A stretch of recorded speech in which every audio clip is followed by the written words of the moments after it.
Hey friends, welcome to Construction Mastery. You may have seen one of my other videos on insolvency. That was a quick little intro onto the topic, and I had so many emails and DMs telling me how good it was. So thank you guys so much. I wanted to expand on that previous video a little more. So here is part 2. And in the last video, we understood the basics of insolvency, we saw a real life case study in Carillion, and touched on some reasons why insolvency is very common. We linked this knowledge to some research from Turner & Townsend and how profit margins are so low due to COVID-19. And I hope this serves you well and helps you on your way to becoming a construction master. So overall business insolvency is defined in 2 different ways. You've got cash flow insolvency, which is unable to pay debts as they fall due. And you've got balance sheet insolvency, which is having negative net assets. And in other words, liabilities exceed assets.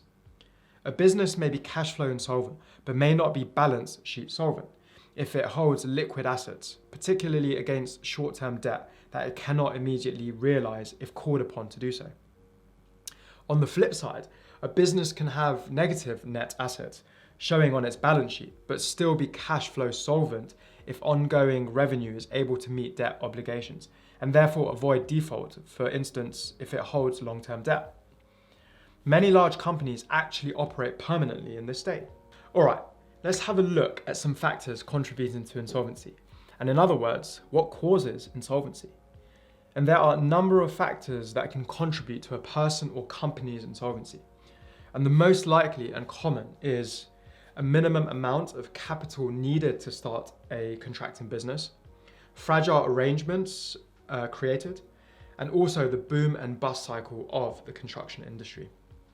And insolvency can also mainly arise from poor cash management, a reduction in cash inflow, or an increase in expenses. So let's have a look at some real life examples in some of the biggest construction companies in the world. A company's hiring of inadequate accounting or human resource management may contribute to insolvency too. For example, the accounting manager may improperly create and/or follow the company's budget, resulting in overspending. In summary, expenses add up quickly when too much money is flowing out and not enough is coming into the business. Also, rising supplier costs can also contribute to insolvency. When a business has to pay increased prices for goods and services, the company passes along the costs to the consumer. And rather than pay the increased costs, many consumers take their business elsewhere so they can pay less for a product or service. And in summary, losing clients results in losing income for paying the company's creditors.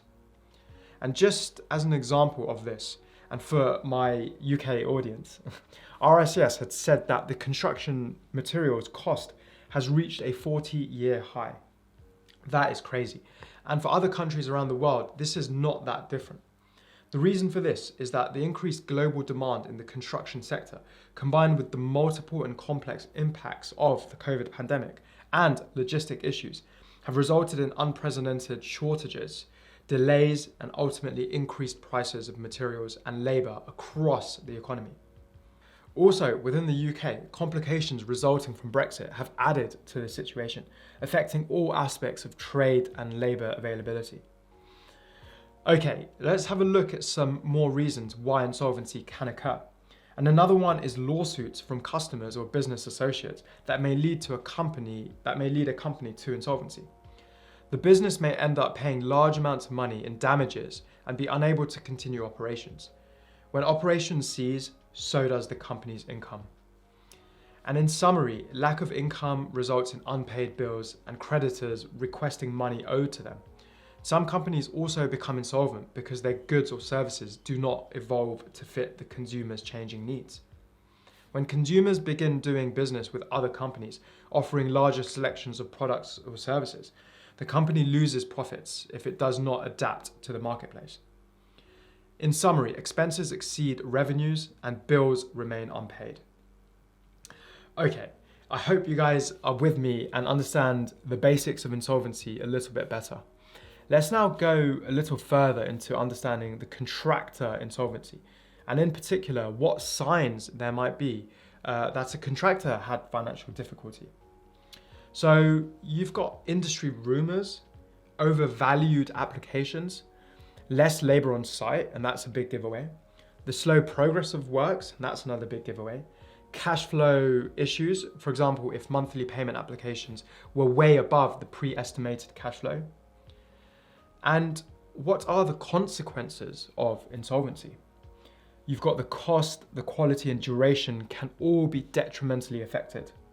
The solvency of subcontractors and suppliers can also be damaged, and this can cause a domino effect in the supply chain. Okay, so there are many consequences of insolvency. Let's have a quick look at what checks should be made, and in particular, what checks should be made pre-contract.